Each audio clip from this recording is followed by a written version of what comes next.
አንገቱ ላይ ገመድ አስገብተው በጎዳና ላይ እንደ እንስሳ እየጎተቱ አሰቃዩት። አስገራሚው ነገር ግን እሳቱ ሊበላው አልቻለም። ይህ ታላቅ ሰው ማን ነው? የእግዚአብሔር ልጅ የኢየሱስ ክርስቶስ ወንጌል መጀመሪያ ማርቆስ 1 ከቁጥር 1። ከ72ቱ አርድእት አንዱ የሆነው የግብፅን የጣዖት አምልኮ ያፈረሰው ምስጢራዊውን ጫማ ሰፊ የፈወሰ።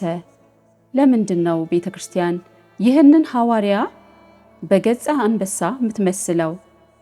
ዛሬ የምነግራችሁ ታሪክ የክርስትናን መሰረት ካጸኑት በደም ከተጻፉትና እጅግ ልብን ከሚነኩት የሰማዕታት ታሪኮች አንዱ ነው። እስከ መጨረሻው አብራችሁኝ እንድትቆዩ በታላቅ አክብሮት ጋብዛለሁ።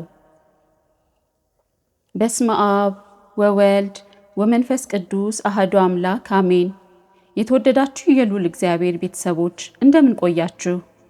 አሁን እንደ እግዚአብሔር አምላካችን መልካምና በጎ ፈቃድ ዛሬ አጠር አድርገን የምንማማረው ጥቅምት 30 ቀን እንዲሁም ሚያዝያ 30 ስለምናከብረው ስለ ታላቁ ወንጌላዊ ሐዋርያና ሰማዕት ስለ ቅዱስ ማርቆስ ይሆናል።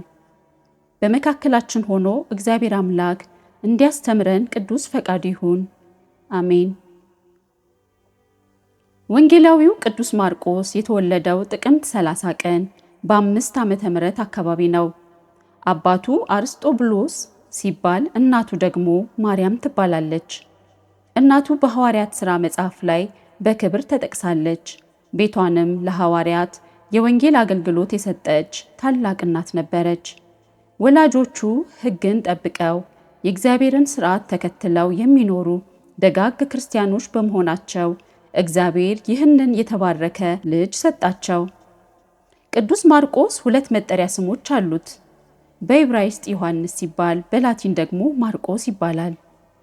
ማርቆስ ትርጓሜው መዶሻ ማለት ነው። ምክንያቱም አረማውያንን በወንጌል መዶሻነት ሲቀጠቅጥ ነበርና። አንድም ማርቆስ ንብ ማለትም እንደሆነ በትርጓሜው አባቶቻችን ይነግሩናል። ከቅዱሳን ሐዋርያት ወንጌልን ሲቀስም ነበርና ነው። ገና በልጅነት ዕድሜው እናቱ በዘመኑ ይሰጥ የነበረውን የዮናውያንን የሮማይስጥንና የዕብራይስጥን ትምህርት በሚገባ እንዲማር አድርገዋለች። ልብ በሉ ወገኖቼ፣ ዛሬም እኛ ለልጆቻችን ገና በልጅነት ዕድሜያቸው የእግዚአብሔርን ቃል ልናስተምራቸው ይገባል።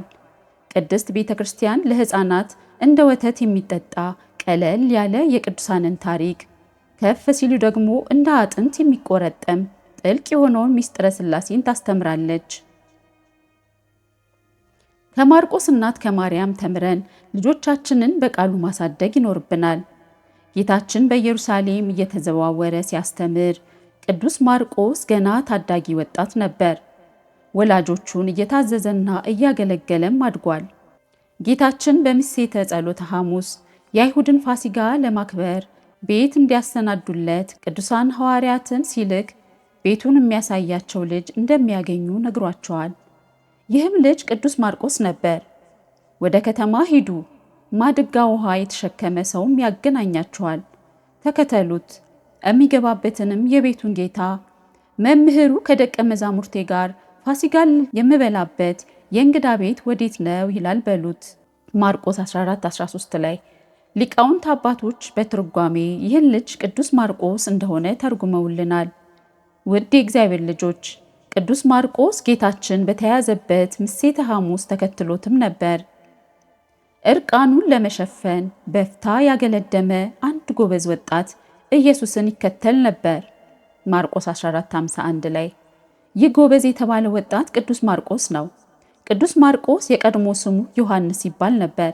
ጌታችን የሐዲስ ኪዳን ቁርባን ለቅዱሳን ሐዋርያት የሰጠበት ቤት እንዲሁም የመንፈስ ቅዱስ ጸጋን ለ120 ቤተሰብ ሞትን ድል አድርጎ ከተነሳ በ50ኛው ቀን ሲልክ 12ቱ ሐዋርያት፣ 72ቱ አርድእት፣ 36ቱ ቅዱሳን አንስት በማርቆስ እናት በማርያም ባውፍሊያ ቤት በነበሩ ጊዜ ነበር። በዚህም ቤታቸው የሐዲስ ኪዳን የመጀመሪያዋ ቤተ ክርስቲያን ተብላለች። ጌታችን ለቅዱሳን ሐዋርያት ሂዱና አሕዛብን ሁሉ በአብ በወልድ በመንፈስ ቅዱስም እያጠመቃችሁ ያዘዝኋችሁንም ሁሉ እንዲጠብቁ እያስተማራችኋቸው ደቀ መዛሙርት አድርጓቸው በማለት አዘዛቸው። ቅዱሳን ሐዋርያትም ዓለምን ዞረው እንዲያስተምሩ ባዘዛቸው መሰረት ለማስተማር ሲሄዱ ቅዱስ ማርቆስ መጀመሪያ ከቅዱስ ጳውሎስ ጋር ከዚያም ከቅዱስ ጴጥሮስ ጋር አብሮ ተጉዟል። ከእነርሱም የማስተማር ልምድን ከወሰደ በኋላ ወንጌልን ለመስበክ በጌታችን ትእዛዝ ወደ ግብፅ እስክንድሪያ ለብቻው ተጓዘ። በዚያን ወቅት የእስክንድሪያ ከተማ ነዋሪዎች የጣዖት አምላኪዎች ነበሩ። ብዙውን ጊዜ ክርስቶስ በመዋለ ስብከቱ በማያምኑ ሰዎች መካከል ሲሆን ለደቀ መዛሙርቱ በምሳሌ ያስተምር ነበር። ለእናንተ የእግዚአብሔርን መንግሥት ምስጢር ማወቅ ተሰጥቷቸዋል። በውጭ ላሉት ግን አይተው እንዲያዩ እንዳይመለከቱም፣ ሰምተውም እንዲሰሙ እንዳያስተውሉም፣ እንዳይመለሱ ኃጢአታቸውም እንዳይሰረይላቸው ነገር ሁሉ በምሳሌ ይሆንባቸዋል። ማርቆስ 4:11-12 ወደ እስክንድሪያ ከተማ ከገባ በኋላ እንዴት አድርጎ ሕዝቡን እንደሚያስተምር እየተዘዋወረ ጥናት እያካሄደ ባለበት ሁኔታ የእግዚአብሔር ፈቃድ ሆነና ለብሶት የነበረው የጠፈር ጫማው ተበጠሰበት። በዚህም ጊዜ ጫማ ሰፊ ማግኘት ግድ ሆነ። በአካባቢውም አንያኖስ የሚባል ጫማ ሰፊ ተገኘ። ወደ እርሱም ገብቶ ጫማውን ማሰራት ጀመረ። ከጥቂት ደቂቃዎች በኋላ ጫማ ሰሪው እየሰፋ ሳለ እጁን የሚሰፋበት ወስፌ ወጋው። ኤስታኦስ በማለት ጮኸ። ውድ የእግዚአብሔር ልጆች ምን ማለት መሰላችሁ? ዮናናውያን በሚባሉ ሰዎች ቋንቋ ኤስታኦስ አንድ አምላክ ማለት ነው። ቅዱስ ማርቆስም ከጫማ ሰፊው ይህንን በመስማቱ ጠጋ አለና አንድ አምላክን ታውቀዋለህ ብሎ ጠየቀው። አንያኖስም ሲያመን እንጠራዋለን እንጂ ማን እንደሆነ አናውቀውም አለው። በዚህ ጊዜ ቅዱስ ማርቆስ መንፈሳዊ ቅናቱ ተቀጣጠለ። የእግዚአብሔር ፈቃድ ከዚህ ሰው አገናኝቶታልና ሁሉን ነገር አስተማረው። ከስነ ፍጥረት ጀምሮ ከኦሪት ከወንጌሉ ስለ ክርስቶስ የማዳን ሥራ እስከ ዳግም ምጽአት በሚገባ አስተማረው። ከዚያም ጌታ በመዋለ ስብከቱ ሲያደርግ እንደነበረው ቅዱስ ማርቆስ ምራቁን በምድር ላይ ተፍ ብሎ ጭቃ አድርጎ የተወጋ ጣቱን ቀባው። ወዲያውኑም ጣቶቹ ተፈወሱ። አንያኖስን ከጣዖት አምልኮ አዳነው። ሰውየውም ደስ ብሎት ወደ ቤቱ ወሰደው።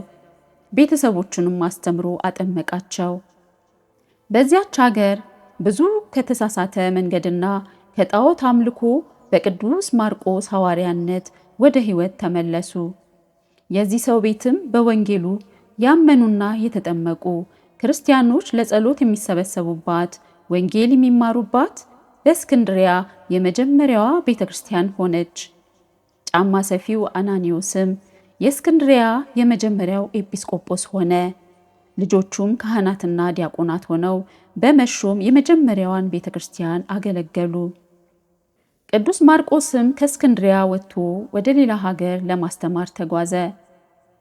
ከብዙ ጊዜ በኋላም ያመኑት ምዕመናን ክርስቲያኖች የትንሣኤን በዓል የሚያከብሩበት ቀን በደረሰ ጊዜ በእስክንድሪያ አብራቸው እንዲያከብር ቅዱስ ማርቆስን ጠሩት።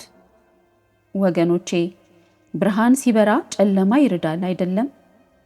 ቅዱስ ማርቆስ በእስክንድሪያ በአሕዛብ መካከል ወንጌልን ሲሰብክ የሀገሪቱ ሰዎችና ጣዖት አምላኪዎች እጅግ ተቆጡ።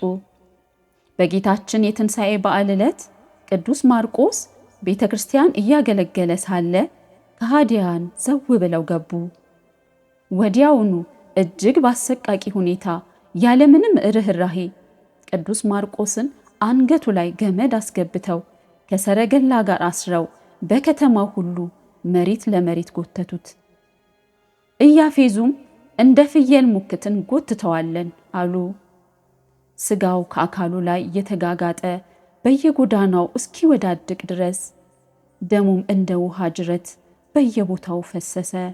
በዚያች የስቃይ ቀን ሌሊት ግን የክብር ባለቤት ጌታችን ኢየሱስ ክርስቶስ ተገልጦለት እነሆ አንተ ከወንድሞችህ ሐዋርያት ጋር ተካከልክ አለው። በሕይወት ዘመኑ ይመኘው የነበረውን ቅዱሳን ሐዋርያትን መምሰል በራሱ በባለቤቱ ቅዱስ ቃል ተበሰረ። በዚህም ቅዱስ ቃል ሐዋርያው ማርቆስ ፍጹም ልቡ ጸና። ጌታችን አስቀድሞ በእርሱ የሚያምኑትን መከራ እንደሚገጥማቸው መጽናትም እንዳለባቸው እንዲህ አስተምሯቸው ነበር። ይገድላችሁማል፣ በሁሉም ስለ ስሜ ተጠላችሁ ትሆናላችሁ፣ እስከ መጨረሻ የሚጸና ግን እርሱ ይድናል። ማቴዎስ 10:22። ከዚያም ጣዖት አምላኪዎቹ ቅዱስ ማርቆስን በብዙ ስቃይ ካንገላቱት በኋላ ሚያዝያ 30 ቀን በ68 ዓመተ ምህረት ቅድስት ነፍሱ ከቅድስት ሥጋው በፈቃደ እግዚአብሔር ተለየች።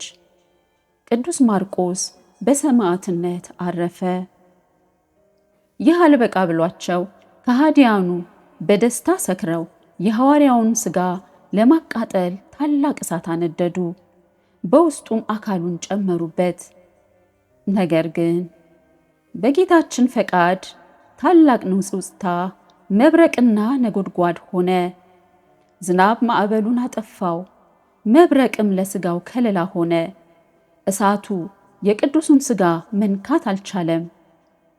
ከሃዲያኑ ደንግጠው ሲሸሹ ምዕመናን መጡና ምንም ጥፋት ያላገኘውን ሥጋውን በክብር ገንዘው አኖሩት።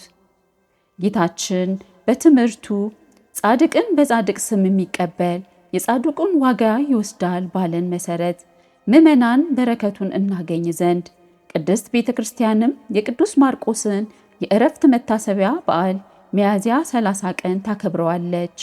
በረከቱ ይደርብን፣ አሜን። ውድ የእግዚአብሔር ልጆች፣ ቅዱስ ማርቆስ ከአራቱ ወንጌላት አንዱን የጻፈው ነው። የቅዱስ ጴጥሮስ ደቀ መዝሙር በነበረ ጊዜ ቅዱስ ጴጥሮስ ሲያስተምር እርሱ ይጽፍ ነበር፣ ማስታወሻ ይይዝ ነበር። ቃለ እግዚአብሔር ስንማር ከመምህራን አንደበት የሚወጣውን ትምህርት በማስታወሻ ልንመዘግብ ይገባል። ቅዱስ ማርቆስ ማስታወሻ በመያዙ ወደ መጽሐፍ ቀየረው፣ ለሌሎቻችንም ሕይወት ሆነን። ስንማር የምንጽፈው የምንይዘው ማስታወሻ ትምህርቱ ሲሰጥ በቦታው ላልነበሩ ምን ያህል ጠቀሜታ እንዳለው እናስተውል። በነገራችን ላይ ቅዱስ ማርቆስ በአብዛኛው ስዕሎች ላይ በገጽ አንበሳ በአንበሳ መልክ ነው የሚሳለው።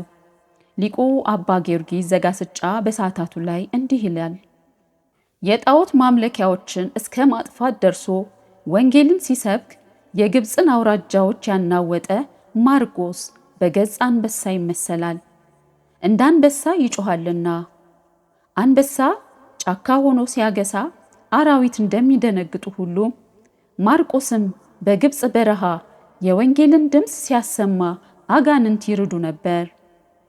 ግብፃውያን ላምን ያመልኩ ነበር። አንበሳ ደግሞ የላም ጌታዋ ነው፣ ይሰብራታልም። እርሱም የላምን አምልኮ አጥፍቷልና።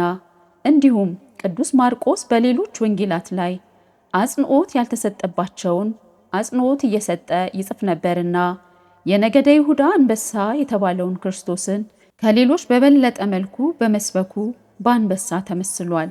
ዛሬም ድረስ መቃብሩና ክቡር አጽሙ በግብፅ ካይሮ በሚገኘው መንበረ ማርቆስ ውስጥ በክብር እንደሚገኝ አባቶቻችን ይነግሩናል። ዘመኑ ተፈጸመ፣ የእግዚአብሔር መንግሥት ቀርባለች፣ ንስሐ ግቡ፣ በወንጌልም እመኑ። ማርቆስ 1:15። የቅዱስ ማርቆስ በረከት ከሁላችንም ጋር ይሁን። እኛም የተማርነውን ያወቅነውን ለሌሎች ማካፈል አንዘንጋ። ይህ ቪዲዮ ከጠቀማችሁና በቀጣይም መሰል ጥልቅ መንፈሳዊ ትምህርቶች እንዲደርሷችሁ ሰብስክራይብ ማድረጋችሁን አትርሱ። የደውል ምልክቱንም ተጫኑ። ቴክኖሎጂውን ለእግዚአብሔር ቃል እንጠቀምበት። እግዚአብሔር አምላክ የሰማነውን በልቦናችን ያሳድርብን። ዛሬ ስሙን ቀዳሾች፣ ነገ ደግሞ የመንግስቱ ወራሾች ያድርገን። ወስብሐት ለእግዚአብሔር ወወላዲቱ ድንግል ወለመስቀሉ ክቡር። ይቆየን። አሜን።